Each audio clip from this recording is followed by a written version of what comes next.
Welcome back students. तो देखिए आज की अपनी इस वीडियो में हम HBSC 2023 का सेट बी डिस्कस करने वाले हैं। एंड सबसे पहले हम पढ़ेंगे इसका सेक्शन ए।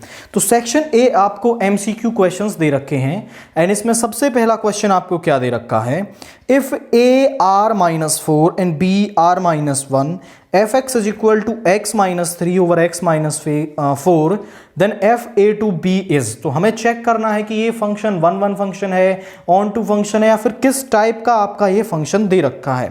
तो आपको एफ ए टू बी एक फंक्शन दे रखा है एंड जो ए डोमेन है उसकी वैल्यू आपको दे रखी है सभी रियल नंबर्स, केवल उसमें 4 नहीं है। एंड को डोमेन की जो वैल्यू है वो दे रखी है आपको सभी रियल नंबर्स, बस उसमें -1 नहीं है आपका। एंड जो फंक्शन है आपको वो दे रखा है x - 3 ओवर x - 4। तो यहां पर मुझे चेक करना है इस फंक्शन को। अब मैं यहां पर मान लूंगा late x1, x2 belongs to a। हमने x1 और x2 दो a से मान लिए आपके, एंड हमने मान लिया fx1 is equal to fx2। fx1 किसके बराबर है, fx2 के बराबर है।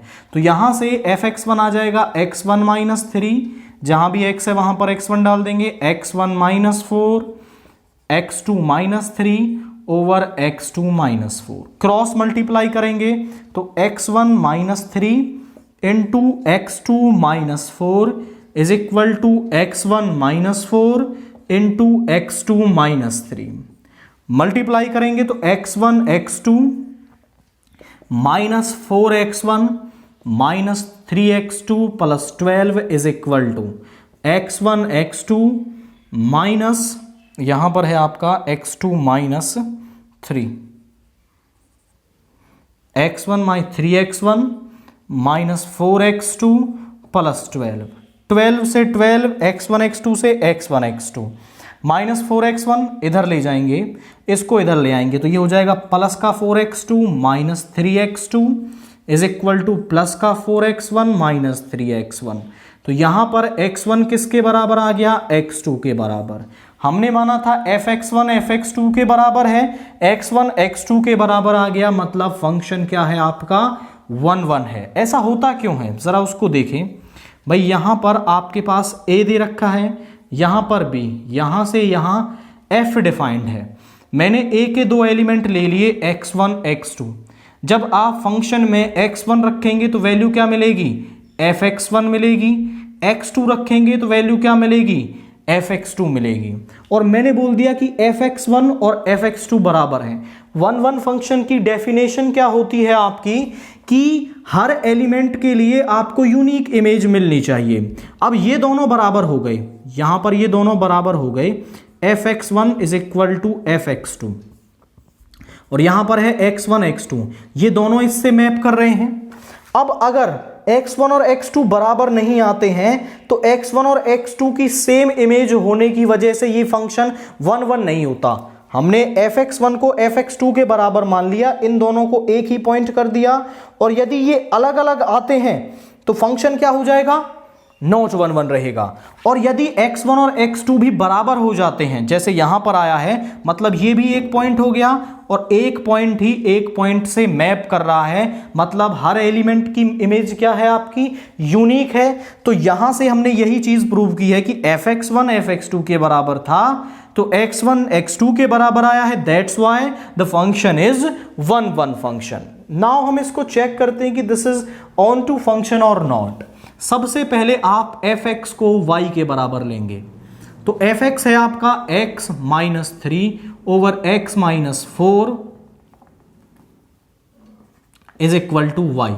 यहां इसको इस तरफ ले जाएंगे, x - 3 is equal to xy - 4y। इसको इस तरफ ले जाइए एंड इसको यहां पर ले आएंगे, x - xy is equal to 3 - 4y। यहां से x कॉमन लेंगे तो 1 - y is equal to 3 - 4y। इसको यहां ले जाएंगे, x is equal to 3 - 4y upon 1 - y। अब जरा ध्यान से देखिए भाई, यहां पर है आपका a और यहां पर है आपका b। यहां पर x इमेज रखोगे तो यहां पर वैल्यू मिलेगी आपको fx जनरली y के बराबर होता है आपका। तो यहां पर देखिए, यहां के हर एक y के लिए मेरे पास क्या है, y की कोई भी वैल्यू रखें आपको यहां पर x की वैल्यू मिल जाएगी। अगर आप यहां y केवल 1 रखते हो तो 1 पर ये वैल्यू डिफाइन नहीं है, और आपसे उसने पहले ही बोल दिया है कि जो आपका कोडोमेन है ना b, यहां पर 1 नहीं है उसके अंदर, तो 1 के अलावा तो हर किसी पॉइंट पर हमें इसकी वैल्यू मिल जाएगी। दैट मीन्स यहां पर यहां के हर एक y के लिए मेरे पास यहां x टाइप की प्री इमेज एग्जिस्ट करती है। अब प्री इमेज एग्जिस्ट कर रही है मतलब जो फंक्शन है वो क्या हो जाएगा आपका, the function is onto. आप यहां पर लिख देंगे for every y belongs to b there exist a preimage, there exist a preimage x। ये जो x है ना, ये एक प्री इमेज एग्जिस्ट करती है y के लिए। अब y की जो भी वैल्यू आप इसके अंदर रखोगे उसके रेस्पेक्ट में ये आपको प्री इमेज निकाल के दे देगा। एंड यहां पर fx इज इक्वल टू, यहां x की वैल्यू रख देंगे आप इसके अंदर, यह आ जाएगा 3 minus 4y upon 1 minus y minus 3 upon 3 minus 4y upon 1 minus y minus 4। अब इसका एलसीएम ले लेंगे आप यहां पर, तो 1 माइनस वाई, यहां आ जाएगा 3 minus 4y minus 3 plus 3y। यहां पे एलसीएम आ गया 1 minus y, 3 minus 4y minus 4 plus 4y। इससे ये कैंसिल हो गया। एंड यहां पे आ जाएगा आपका 3 से 3 कैंसिल हो गया, माइनस वाई, एंड यहां पर आया है 4y से 4y माइनस 1, मीन्स fx किसके बराबर आ रहा है, y के। तो ये x की वैल्यू इसको भी सेटिस्फाई कर रही है। x y के लिए x टाइप की प्री इमेज मिल रही है जो फंक्शन को सेटिस्फाई करती है, मतलब जो फंक्शन है वो क्या है आपका, ऑन टू भी है। तो फंक्शन क्या हो गया है आपका, 1 1 भी है एंड ऑन टू भी है। तो आप ऑप्शन ए को इसके अंदर टिक करेंगे, the function is 1 1 and onto. Now इसके बाद जो क्वेश्चन नंबर सेकंड है वो क्या दे रखा है आपको, cos inverse minus root 3/2 plus tan inverse root 3, इसकी प्रिंसिपल वैल्यू आपको निकालनी है। तो यहां ध्यान से देखें, आप पहले वाली टर्म जो दे रखी है माइनस रूट 3/2, इसको थीटा के बराबर मान लेंगे। कॉस को इस तरफ ले जाएंगे तो cos theta is equal to minus root 3/2। आप ध्यान से देखें तो कॉस रूट 3/2 किस पर होता है आपका, 30 पर होता है। दैट मीन्स यहां हो जाएगा, इस रूट 3/2 को आप लिख सकते हैं माइनस का कॉस π/6। माइनस को अंदर ले जाना है तो हम इसको ब्रेक कर देंगे कॉस पाई माइनस π/6 में। पाई माइनस मतलब सेकंड क्वाड्रेंट में कॉस होता है नेगेटिव, पाई पर कॉस नो चेंज, एंगल आ जाएगा। तो माइनस कॉस π/6 को हम लिख सकते हैं कॉस पाई माइनस π/6। इसे सॉल्व करोगे तो वैल्यू आएगी कॉस 5π/6। तो यहां से थीटा इज इक्वल टू 5π/6। इस टर्म की वैल्यू आ गई 5π/6। दूसरे वाली टर्म को हम मान लेते हैं फाई के बराबर, this is equal to phi. Tan को इस तरफ ले जाएंगे तो tan phi is equal to root 3। अब जो टेन है वो रूट 3 किस पर होता है आपका, टेन रूट 3 होता है आपका 60 पर। दैट मीन्स यहां पर आएगी वैल्यू 10π/3। 10 से 10 कैंसिल हो गया, phi is equal to π/3। Value क्या है, पहले को हमने माना था थीटा, दूसरे को माना था फाई। थीटा की वैल्यू आई है 5π/6, फाई की वैल्यू आई है π/3। दोनों का एलसीएम लेंगे तो एलसीएम आ गया 6। यहां पर है 5π, 3 से 2 टाइम्स ये हो जाएगा 2π। That means 7π/6। तो इस पूरी टर्म की जो प्रिंसिपल वैल्यू है वो क्या आ रही है आपकी, 7π/6 आ रही है। दैट मीन्स आप इसमें ऑप्शन डी को टिक करेंगे इस क्वेश्चन के लिए। नाउ क्वेश्चन नंबर 3 देखिए, if A is equal to, A matrix दे रखी है cos alpha minus sine alpha cos alpha and A plus A transpose is equal to identity, then value of alpha is. इस condition के according alpha की value क्या होगी। तो आपको एक मैट्रिक्स दे रखी है, A is equal to cos alpha minus sine alpha cos alpha, and condition दे रखी है कि ए प्लस ए ट्रांसपोज जो है वो आइडेंटिटी के बराबर होता है। तो ए तो हमारे पास है, हम निकाल लेते हैं ए ट्रांसपोज। यहां हो जाएगा कॉस अल्फा, इसका ट्रांसपोज करेंगे तो पहली रो पहला कॉलम बन जाएगी, cos alpha minus sine alpha, sign alpha cos alpha. दोनों को ऐड करते हैं ए प्लस ए ट्रांसपोज, तो जरा देखिए यहां पर आ जाएगा cos alpha minus sine alpha minus sine alpha cos alpha, और ए ट्रांसपोज की जो वैल्यू है वो क्या आई है, वो आई है कॉस अल्फा साइन अल्फा, यहां पे minus sine alpha cos alpha. Add करेंगे cos alpha plus cos alpha is 2 cos alpha, minus sine alpha plus sine alpha is 0, sine alpha minus sine alpha is 0, cos alpha plus cos alpha is 2 cos alpha. और ये हमें दे किसके बराबर रखी है, identity matrix के, तो 1 0 0 1 के बराबर दे रखी है। क्योंकि ये दोनों मैट्रिक्स इक्वल हैं तो इनके कॉरस्पॉन्डिंग एलिमेंट्स भी इक्वल होंगे, मींस 2 कॉस अल्फा जो है वो किसके बराबर होगा, आपका 1 के बराबर होगा। इस 2 को इधर ले गए तो cos alpha is equal to 1/2। अब जो कॉस है वो 1/2 किस पर होता है, आपका कॉस की जो वैल्यू है वो 1/2 होती है आपकी 60 पर, दैट मीन्स कॉस π/3 पर। कॉस से कॉस कैंसिल हो गया, अल्फा इज इक्वल टू π/3। तो यहां पर जो अल्फा की वैल्यू है वो क्या आ रही है आपकी, π/3, दैट मीन्स आप ऑप्शन बी को इसके अंदर टिक करेंगे। नाउ क्वेश्चन नंबर 4 जो है, आपको एक ए मैट्रिक्स दे रखी है, उसका डिटर्मिनेंट आपको इसमें फाइंड आउट करना है। तो मैं जरा लिख देता हूं किसका डिटर्मिनेंट हमें फाइंड आउट करना है। हमें निकालना है डिटर्मिनेंट ऑफ ए, और ए की वैल्यू दे रखी है 0 2 -3 -2 0 4 एंड 3 -4 0। अब ध्यान से देखिए यहां पर इसको हम रो 1 के अलोंग एक्सपेंड कर देंगे।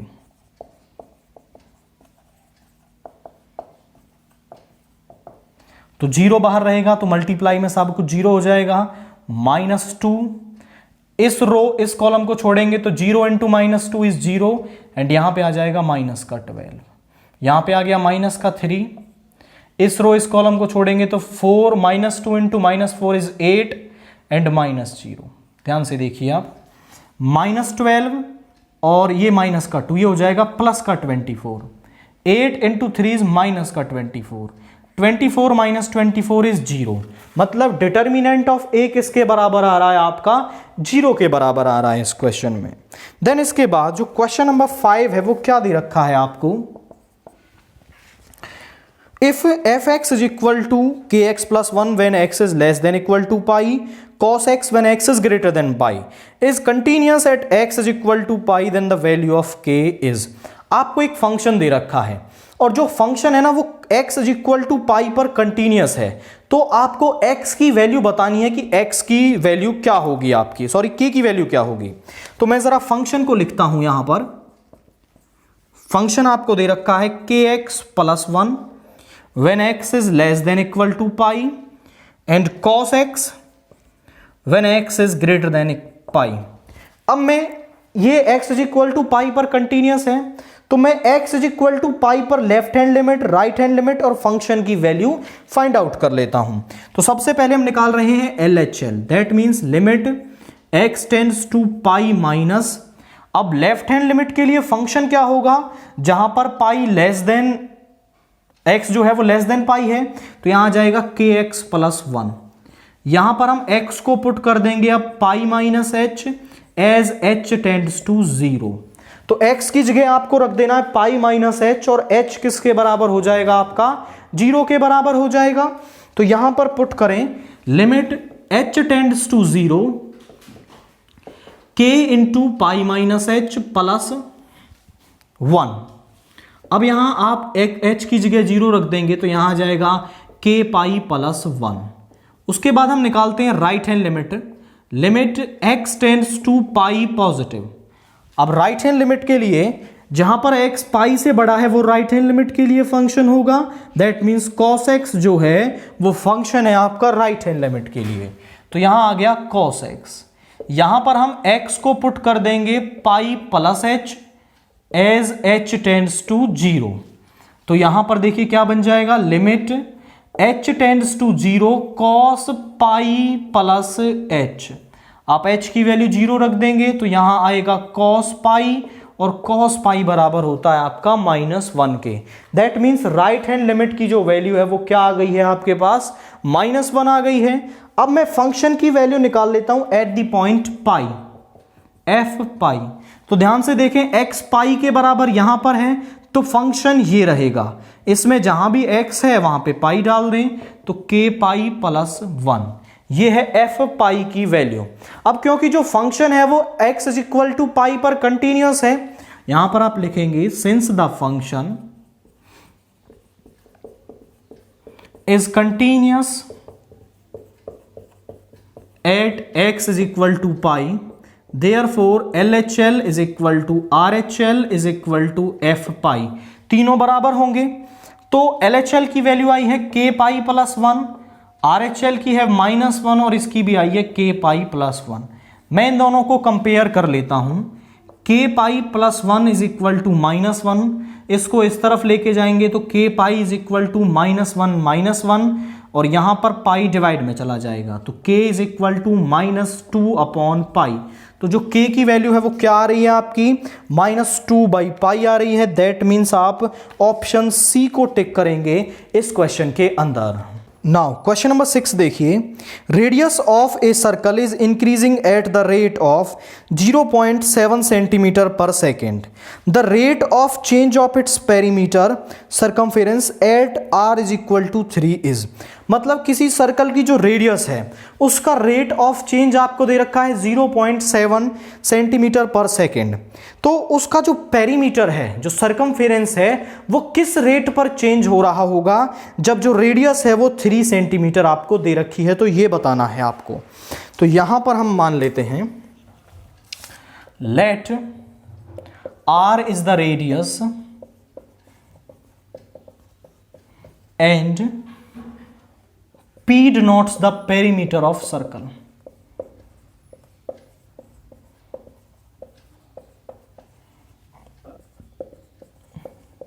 तो देखिए dr ओवर dt हमें दे रखा है, means rate of change of radius with respect to the time, that is 0.7 centimetre per second. अब इसके बाद पेरीमीटर क्या होता है सर्कल का, वो होता है 2πr। इसका रेट ऑफ चेंज निकाल लेते हैं, तो differentiating on both side with respect to t,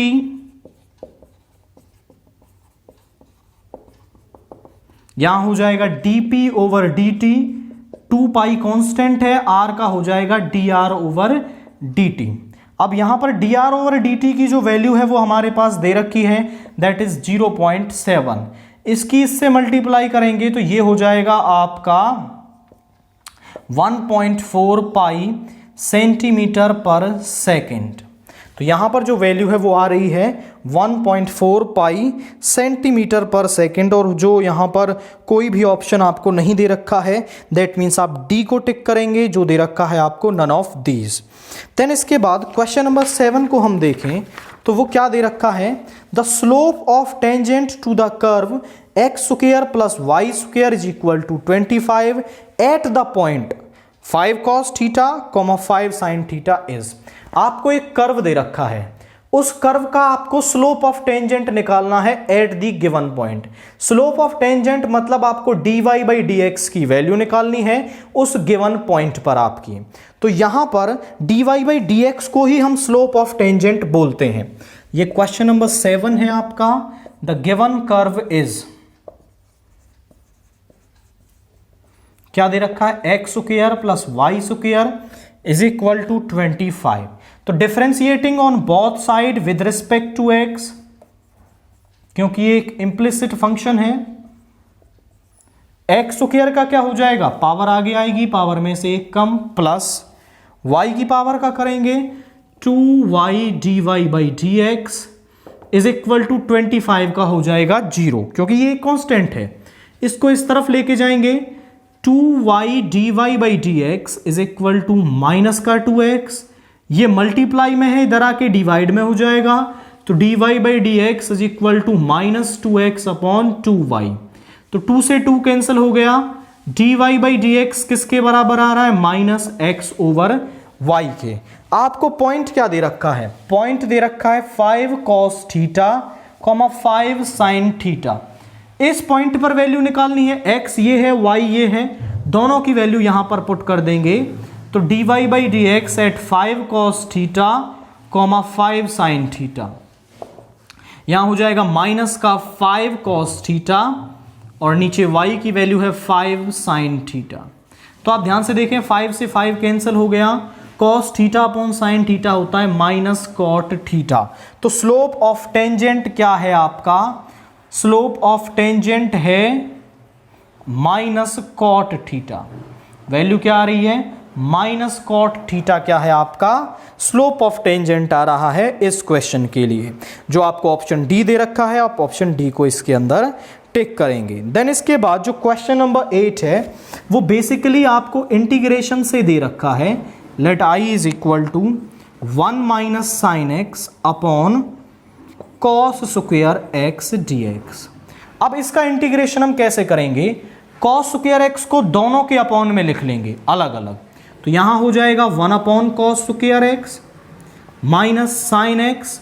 अब नीचे वाले कॉस स्क्वायर एक्स को हम दो पार्ट में ब्रेक कर लेते हैं, cos x into cos x.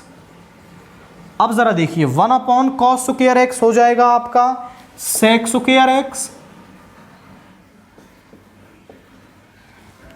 Minus sine x upon cos x हो गया टेन एक्स, और ये कॉस एक्स ऊपर जाके बन जाएगा सेक एक्स। तो minus tan x into sec x d x. अब बस रिक्वायर्ड फॉर्मूले यूज करने हैं। सेक स्क्वायर एक्स का इंटीग्रेशन होता है tan x minus tan x into sec x का होता है सेक एक्स प्लस सी, और यही क्या है आपका इंटीग्रेशन है इस क्वेश्चन के लिए। देन इसके बाद हम नेक्स्ट क्वेश्चन को देखें, दैट इज क्वेश्चन नंबर 9। ये भी इंटीग्रेशन से ही दे रखा है, x into sec square x d x. आप ध्यान से देखें तो इनको फर्दर सॉल्व नहीं किया जा सकता है, मतलब हमें यहां पर इंटीग्रेशन बाय पार्ट्स लगाना पड़ेगा। तो according to the rule of ILATE, भाई जो एल्जेब्रिक फंक्शन है वो ट्रिग्नोमेट्रिक फंक्शन से पहले आते हैं। तो ये फर्स्ट फंक्शन, ये हो जाएगा आपका second function. Now integrating by parts, by part से इसका इंटीग्रेशन करेंगे तो फर्स्ट फंक्शन सेम, सेकंड का integration minus differentiation of the first function and integration of the second function, और जो टोटल टर्म आएगी उसका इंटीग्रेशन। अब x तो सेम है, सेक स्क्वायर एक्स का इंटीग्रेशन होता है टेन एक्स, एक्स का डिफरेंशिएशन हो जाएगा 1 और सेक स्क्वायर एक्स का इंटीग्रेशन हो गया टेन एक्स डी एक्स। अब जो टेन एक्स है उसका इंटीग्रेशन होता है आपका minus log cos x plus C या फिर log sec x plus C. कोई भी फॉर्मूला आप यूज कर सकते हैं, क्योंकि यहां माइनस दे रखा है तो मैं ये वाला फॉर्मूला यहां यूज कर लेता हूं। एक्स टेन एक्स, ये माइनस और ये माइनस मिलके प्लस हो जाएगा log cos x प्लस सी, और यही क्या है आपका इंटीग्रेशन है इस क्वेश्चन के लिए। नाउ क्वेश्चन नंबर 10 देखिए, the differential equation representing the family of parabolas y square is equal to 4ax where a is an arbitrary constant. तो आपको एक कर्व दे रखा है एंड इस कर्व के लिए आपको डिफरेंशियल इक्वेशन फॉर्म करनी है। तो ध्यान से देखें, जो भी कर्व आपको दे रखा है उसमें जितने आर्बिट्रेरी कांस्टेंट हैं उतनी बार आपको डिफरेंशिएशन करना है एंड वहां से वो आर्बिट्रेरी कांस्टेंट रिमूव करना है। जैसे ही आप आर्बिट्रेरी कांस्टेंट रिमूव कर देंगे, जो इक्वेशन मिलेगी वो क्या होगी, वो डिफरेंशियल इक्वेशन होगी। तो given curve is a parabola, that is question number 10। The given curve is y square is equal to 4ax। एक आर्बिट्रेरी कांस्टेंट है तो वन टाइम डिफरेंशिएशन हम इसका करेंगे, differentiating on both side with respect to x। यहां हो जाएगा 2y d Y by D x is equal to 4a constant है, x का हो जाएगा 1। तो यहां से 4a की वैल्यू क्या आ रही है आपके पास, ये आ रही है 2y dy by D x. इस 4a की वैल्यू को हम फर्स्ट में पुट कर देंगे, पुटिंग सेकेंड इन फर्स्ट। तो यहां से आ जाएगा y square is equal to 2y dy by D x into x. यहां पे आ गया y स्क्वायर, इसको इस तरफ लेके आएंगे minus 2xy dy by D x is equal to 0। और यही क्या है, रिक्वायर्ड डिफरेंशियल इक्वेशन है, which is required differential equation.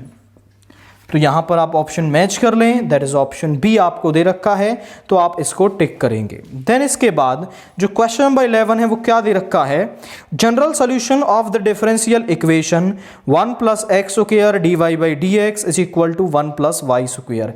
एक डिफरेंशियल इक्वेशन दे रखी है, उसका जनरल सॉल्यूशन क्या होगा वो आपको बताना है। तो जरा देखिए, the given differential equation is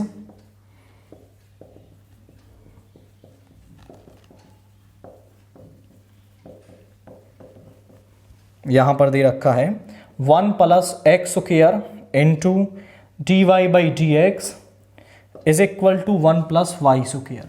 तो यहां हम वेरिएबल्स को सेपरेट कर सकते हैं। जैसे ही हम वेरिएबल्स को सेपरेट करेंगे ये इंटीग्रेबल फॉर्म में आ जाएगा, इसका इंटीग्रेशन करेंगे एंड सॉल्यूशन को फाइंड आउट करेंगे। यहां देखिए 1 प्लस वाई स्क्वायर यहां के डिवाइड में हो जाएगा, ये dx डिवाइड में है इधर जाके मल्टीप्लाई में, एंड ये मल्टीप्लाई में है इधर जाके डिवाइड में। Taking integration on both side,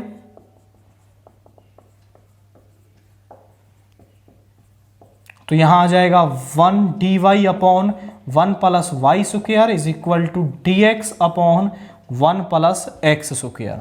हम जानते हैं कि 1 अपॉन 1 प्लस एक्स स्क्वायर का जो इंटीग्रेशन है वो होता है tan इनवर्स x प्लस सी। तो 1 अपॉन 1 प्लस वाई स्क्वायर का क्या हो जाएगा, tan inverse y। 1 upon 1 plus x square का हो जाएगा tan इनवर्स x प्लस में कांस्टेंट ऑफ इंटीग्रेशन।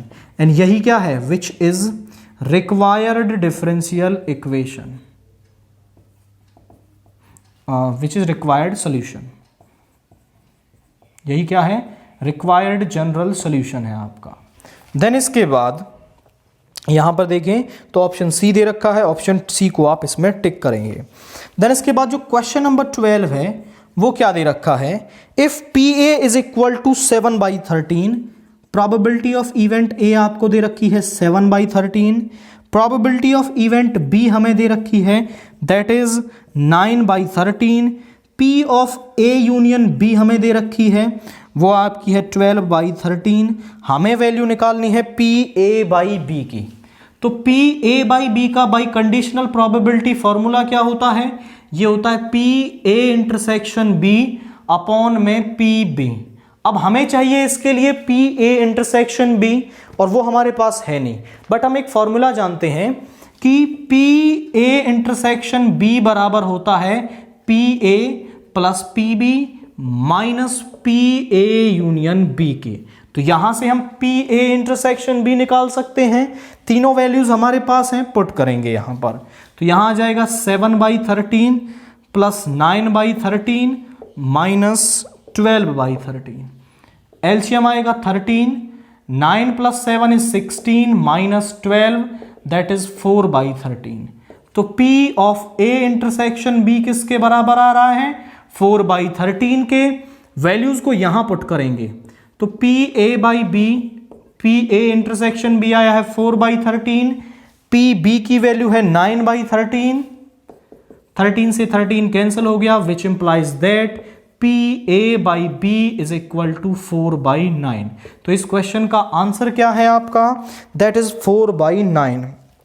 नाउ इसके बाद जो क्वेश्चन नंबर 13 है वो क्या दे रखा है, a fair coin is tossed 10 times, find the probability of getting 6 heads. एक कॉइन है जिसको 10 टाइम्स टॉस किया जाता है, अब 10 में से 6 टाइम आपको क्या मिले, हेड मिले, इस बात की प्रोबेबिलिटी आपको बतानी है। तो यहां पर ये बर्नौली ट्रायल से क्वेश्चन है, मैं मान लूंगा let P denotes the event of success. P denotes the probability of success. और सक्सेस क्या है? Getting head. हमने सक्सेस को भी बता दिया, गेटिंग हेड. और Q किसकी प्रोबेबिलिटी को डिनोट करेगा? फेलियर की. अब जो हेड आने की प्रोबेबिलिटी है वो होती है 1/2. Q बराबर हो जाएगा 1 माइनस पी, मीन्स ये भी 1/2 हो गया. अब यहां से देखिए P X is equal to R का फॉर्मूला क्या होता है? n में से r सक्सेस मिले, NCR, p की पावर r, q की पावर n माइनस r. हमसे पूछ रहा है वो P X is equal to 6, मतलब 6 हेड्स मिले. तो यहां पर 10c6 1/2 की पावर 6 1/2 की पावर 4. 10c6 को हम सॉल्व करेंगे तो जो NCR है वो बराबर होता है NCN माइनस R के. तो 10c6 किसके बराबर हो जाएगा? 10 माइनस 6 मतलब 4 के. तो 10c6 और 10c4 बराबर होंगे. अब 10c4 को कैसे सॉल्व करेंगे हम? देखो नीचे 4 दे रखा है तो 10 को 4 टाइम्स लिखना है. 10 9 8 7 4 टाइम लिख लिया. 4 को लिखेंगे 4 3 2 1, 4 का फैक्टोरियल नीचे. और यहां पर बन गया 1/2 की पावर 10 जो होता है 1024 आपका. अब इसके बाद देखिए यहां पर 4 2 ज़ा 8, 3 3 ज़ा 9 एंड यहां पर 2 से आप इसको 5 टाइम्स और कर सकते हैं. यहां पे आ गया आपका 210/1024 एंड इसको आप आगे डिवाइड करेंगे तो ये हो जाएगा 105/512. इसको कैंसिल करेंगे तो 105/512 2 से कैंसिल हो जाएगा. तो आपको 10 में से 6 हेड्स मिले, इसकी जो प्रोबेबिलिटी है वो क्या रहेगी? वो होगी 105/512. नाउ क्वेश्चन नंबर 14 देखिए. Find the probability distribution of number of heads in 2 tosses of a coin. जब 2 कॉइन्स को आपका उछाला जाता है तो उसमें नंबर ऑफ हेड्स के लिए आपको क्या बनाना है? प्रोबेबिलिटी डिस्ट्रीब्यूशन बनाना है. तो किस तरीके से हम बनाएंगे वो जरा देखिए. Question number 14, let H denotes the event of getting head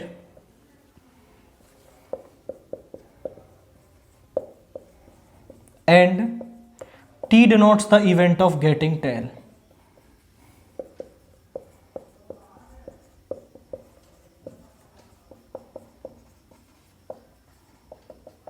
तो जरा देखिए हेड आने की जो प्रोबेबिलिटी है वो होती है 1/2 एंड टेल आने की जो प्रोबेबिलिटी है वो भी होती है 1/2 आपकी. Let x denotes the random variable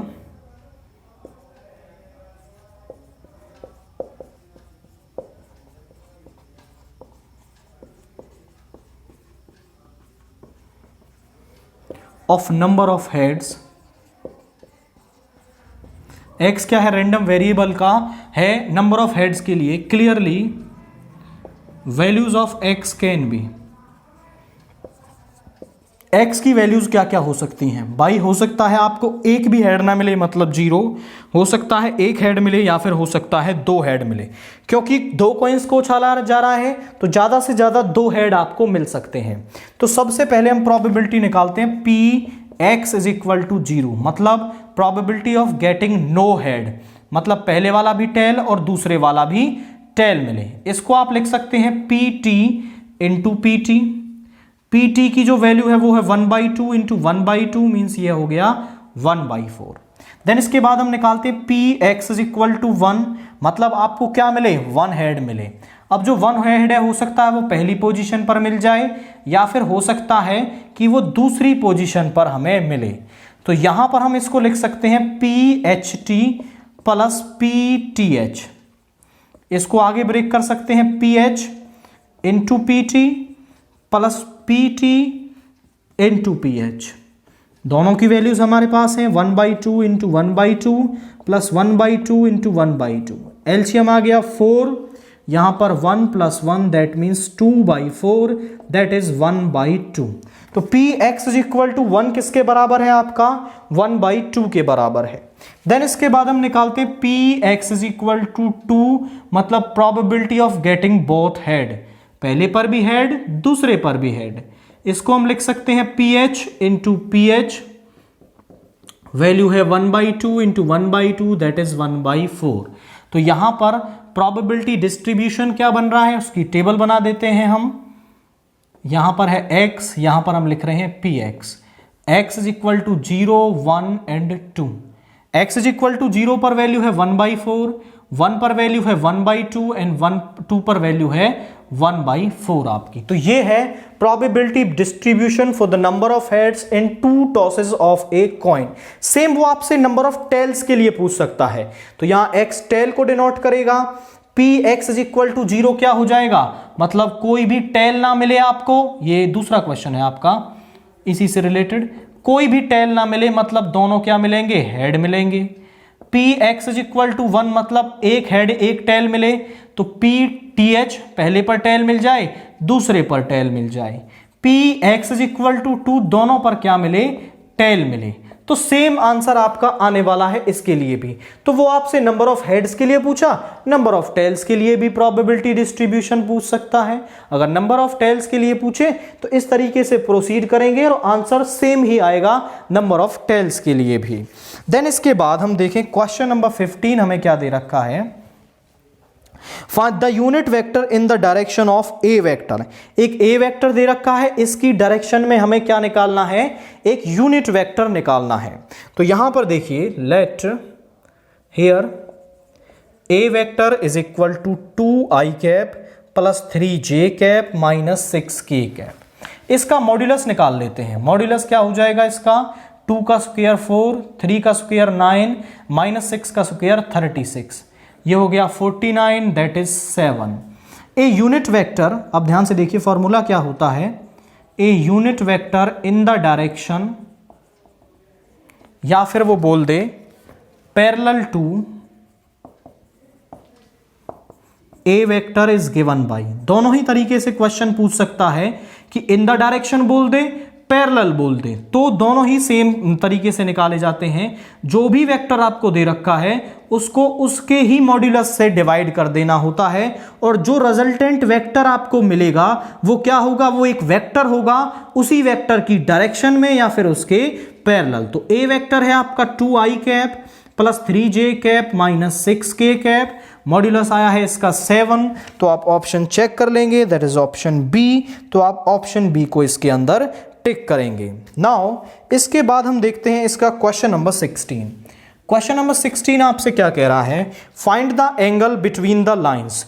आपको दो लाइंस दे रखी हैं एंड इनके बीच में आपको एंगल निकालना है। तो जरा ध्यान से देखिए, लाइंस क्या दे रखी हैं, x plus 3/3 y minus 1/2 is equal to z plus 3/4, x plus 1/2 is equal to y plus 2/3 is equal to z minus 4/-3।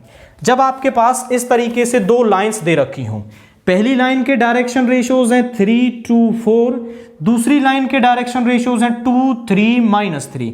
जब दो लाइंस के डायरेक्शन रेशियोज आपको दे रखे हों इस तरीके से, तो उनके बीच में जो एंगल का फॉर्मूला है वो क्या होता है, a1 a2 plus b1 b2 plus c1 c2 upon under root of a1 square b1 square plus c1 square under root of a2 square plus b2 square plus c2 square.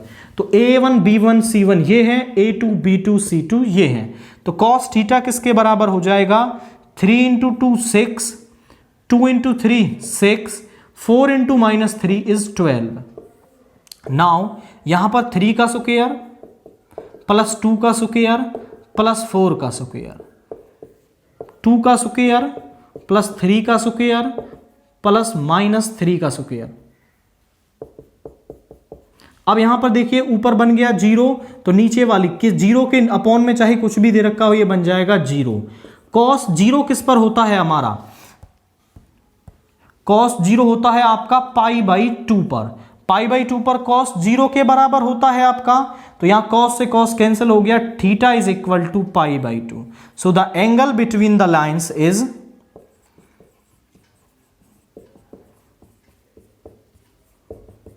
π/2। दोनों lines के बीच में जो angle है वो क्या है, वो π/2 है, या फिर आप ऐसा भी बोल सकते हैं कि both of the lines are perpendicular to each other. Now हम देखते हैं इसका सेक्शन बी। सेक्शन बी का पहला क्वेश्चन आपको क्या दे रखा है, if F R to R F x is equal to 8 minus x cube की power 1/3 then find F inverse x. तो आपको फंक्शन दे रखा है एंड उसका इनवर्स आपको निकालना है। तो यहां ध्यान से देखिए, एफ इनवर्स निकालने के लिए एफ एक्स आपको दे रखा है 8 माइनस एक्स क्यूब की power 1/3। To find F inverse, हम इसका इनवर्स निकाल रहे हैं। तो इनवर्स निकालने के लिए जो भी फंक्शन आपको दे रखा है उसको y के बराबर रखेंगे। तो यहां से क्या आ जाएगा, 8 माइनस एक्स क्यूब की power 1/3 is equal to Y. अब यहां से हमें x की वैल्यू निकालनी है और जो x होगा, यहां से देखिए f को इस तरफ ले जाएंगे तो x किसके बराबर है, f इनवर्स y के बराबर है। जो x होगा वो f इनवर्स y होगा और उससे हम फिर f इनवर्स x निकालेंगे। तो हम दोनों तरफ क्या कर देते हैं, क्यूबिंग ऑन बोथ साइड, दोनों तरफ क्यूब कर देंगे। तो यहां हो जाएगा 8 माइनस एक्स क्यूब की पावर 1/3 एंड इस पूरे का हो जाएगा cube is equal to Y cube. Power की पावर मल्टीप्लाई होगी तो 1/3 इंटू 3 कैंसिल हो जाएगा। यहां आया 8 minus x cube is equal to Y cube. इसको इस तरफ लाएंगे, इसको इस तरफ ले जाएंगे तो X cube is equal to 8 minus Y cube. इस क्यूब को इधर ले जाएंगे तो x is equal to 8 minus Y cube की पावर 1/3 और जो x है वो किसके बराबर होता है, f इनवर्स y के। तो 8 माइनस वाई क्यूब की जो पावर है वो क्या आ गई, 1/3। ये है f इनवर्स y। इसकी मदद से हम f इनवर्स x निकाल सकते हैं। अब ध्यान से देखिए, जो f इनवर्स x है वो कैसे निकाला जाएगा, जहां पर भी इस इनवर्स में y है वहां पर आपको x सब्स्टिट्यूट कर देना है। जैसे fy आपको दे रखा होता है y स्क्वायर, fz कैसे निकालते हैं, जहां भी इसमें आपका y है वहां पर हम z सब्स्टिट्यूट कर देते हैं। तो सिमिलर यहां पर है, f इनवर्स y ये है, f इनवर्स x निकालना है, जहां भी y है वहां पर x रख देंगे। तो 8 माइनस एक्स क्यूब की पावर 1/3 और ये क्या है आपका, ये है f इनवर्स x इस क्वेश्चन के लिए। देन इसके बाद जो क्वेश्चन नंबर 18 है वो क्या दे रखा है आपको, show that tan inverse cos x minus sine x upon cos x plus sine x is equal to π/4 minus x. तो यहां पर देखिए, यहां दे रखा है tan inverse cos x minus sine x upon cos x plus sine x is equal to π/4 minus x के बराबर शो करना है। तो हम पहले इसकी लेफ्ट हैंड साइड ले लेंगे, टेकिंग LHS। अब जो LHS हमारे पास है उसमें हमें क्या करना है, जो न्यूमरेटर और डेनोमिनेटर हैं दोनों को हम किससे डिवाइड कर सकते हैं भाई, cos x से डिवाइड कर लेते हैं दोनों को। cos x से cos x कैंसिल हो जाएगा तो हम ऐसा यहां पर कर सकते हैं। आप यहां पर लिख देंगे dividing numerator and denominator by cos x। तो अब इसको दोनों के अपॉन में लिखेंगे, यहां आ जाएगा tan inverse cos x upon cos x minus sine x upon cos x। Similar नीचे करने वाले हैं हम cos x upon cos x plus sine x upon cos x। cos x से cos x कैंसिल हो गया, यहां पे आया tan inverse 1 sine x upon cos x होता है tan x आपका, यहां पे हो जाएगा 1 प्लस tan x। अब जो फॉर्मूला होता है tan π/4 माइनस x का वो होता है 1 minus tan x upon 1 plus tan x। मतलब जो 1 minus tan x upon 1 plus tan x है इसका फॉर्मूला होता है tan π/4 माइनस x। तो इस पूरी टर्म की जगह हम लिख सकते हैं tan π/4 माइनस x। यहां आ गया tan inverse tan of π/4 minus x। तो यहां tan इनवर्स से tan कैंसिल हो गया, यहां आ गया π/4 माइनस एक्स। अब ध्यान से देखें वही क्या है, राइट हैंड साइड है हमारी। So which is equal to your right hand side and hence proof. तो हमने लेफ्ट हैंड साइड को राइट हैंड साइड के बराबर प्रूव कर दिया है। तो केवल न्यूमरेटर और डेनोमिनेटर को आपको cos x से डिवाइड करना है एंड फिर उसकी मदद से रिक्वायर्ड फॉर्मूले यूज करके आप इसे राइट हैंड साइड के बराबर प्रूव कर सकते हैं। देन इसके बाद क्वेश्चन नंबर 19 को आप देखें। तो क्या दे रखा है आपको, if A is equal to this and B is equal to this, दो मैट्रिक्स दे रखी हैं एंड इनकी मल्टीप्लाई हमें यहां पर करनी है। तो जरा देखिए A B हमें निकालना है, A की वैल्यू लिखते हैं, वो दे रखा है 2 -3 1 0 3 1। इसकी मल्टीप्लाई करेंगे हम इसके साथ, 3 -1 3 -1 0 2, मल्टीप्लाई करेंगे फर्स्ट रो की फर्स्ट कॉलम के साथ। तो जरा देखिए 2 into 3 is 6, -3 into -1 is +3, first row की सेकेंड कॉलम के साथ। तो 2 into -1 is -2, -3 into 0 is 0, 2 into 3 is 6, -3 into 2 is 6, -6।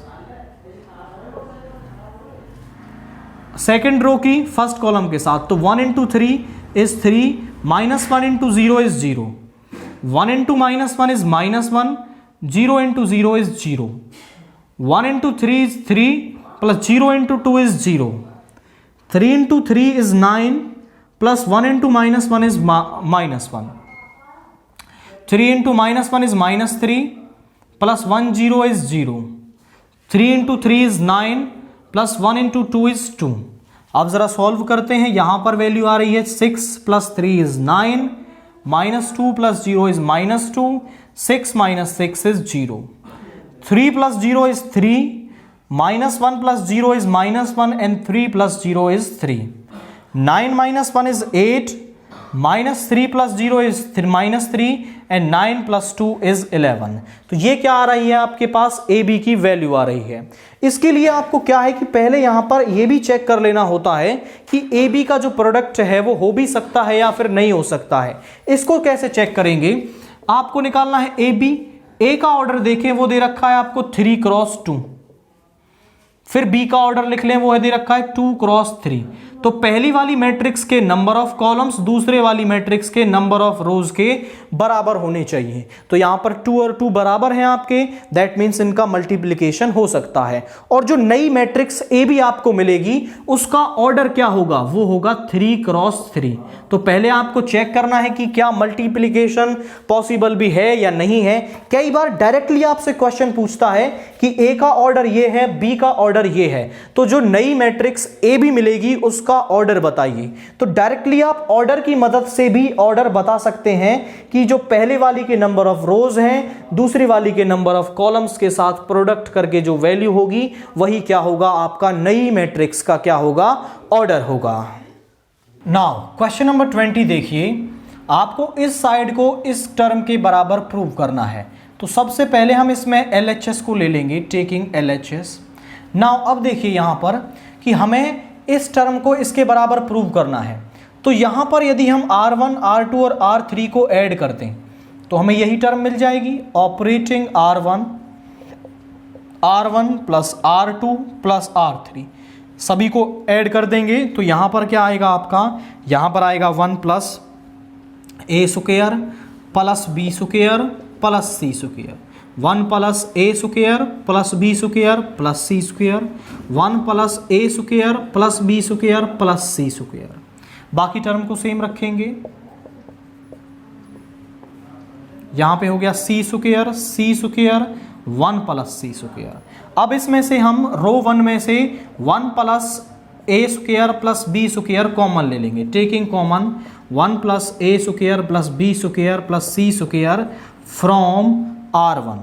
तो यहां पर आ जाएगा 1 plus A square plus B square plus C square, और यहां पे बन गई आपकी टर्म 1 1 1। तो यहां देखिए जरा क्या आ जाएगा, B square 1 plus B square B square C square C square 1 plus C square. अब यहां पर देखिए 1 1 1 वाला फॉर्मेट बन गया। C1 में से C2 को सब्ट्रैक्ट करेंगे, यहां 0, C2 में से C3 को सब्ट्रैक्ट करेंगे, यहां पर 0। तो operating C1 minus C2 and C2 minus C3। तो जरा देखिए यहां पर बाहर है 1 plus A square plus B square plus C square, and यहां पे आ गया इसमें से घट के 0, इसमें से इसको माइनस करेंगे तो B स्क्वायर कैंसिल हो जाएगा, बचेगा -1, इसमें से इसको कैंसिल करेंगे तो यहां पर 0, देन इसके बाद इसमें से इसको सब्ट्रैक्ट करेंगे तो 0, बी स्क्वायर कैंसिल हो जाएगा, बचेगा 1, इसमें से इसको कैंसिल करेंगे तो माइनस का 1, यहाँ 1 B square 1 plus C square. अब इसको हम एक्सपेंड कर देंगे, या तो आप रो 1 के या C1 के अलोंग किसी के भी अलोंग एक्सपेंड कर दें, आपको रिक्वायर्ड रिजल्ट मिल जाएगा। एक्सपेंडिंग अलोंग रो 1, तो जरा देखिए 1 plus A square plus B square plus C square, 0 minus 0 plus 1, इस रो इस कॉलम को छोड़ेंगे तो यहाँ 1 माइनस 0। अब 1 की मल्टीप्लाई इससे होगी तो यहाँ मिलेगा 1 plus A square plus B square, और यही क्या है हमारी राइट हैंड साइड है, तो हमने लेफ्ट हैंड साइड को राइट हैंड साइड के बराबर प्रूव कर दिया है। तो पहले आप सभी को आपको ऐड कर लेना है, देन यहाँ 1 1 1 वाला फॉर्मेट बन जाएगा, फिर उसमें आपको 2 एलिमेंट्स को 0 बना के एक्सपेंड कर देना है, आपको आपकी राइट हैंड साइड यहाँ पर मिल जाएगी। देन इसके बाद जो क्वेश्चन नंबर 21 आपको दे रखा है वो क्या दे रखा है कि डिफरेंशिएट log x की power cos x with respect to x। तो log x की पावर cos x को आपको x के रेस्पेक्ट में डिफरेंशिएट करना है। फंक्शन की पावर फंक्शन दे रखी है तो यहां आपको log लेके क्वेश्चन को सॉल्व करना होगा। Let y is equal to log x raise to the power cos x। अब हम यहां पर दोनों तरफ log ले लेंगे,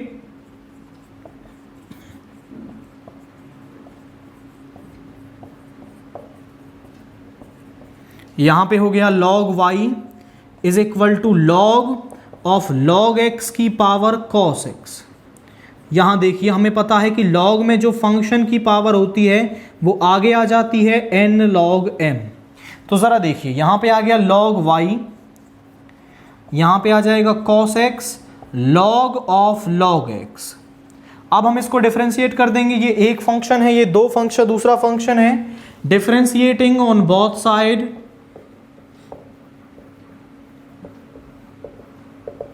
यहां पे हो गया आपका log का 1/y dy by D x is equal to first function same, second का डिफरेंशिएशन।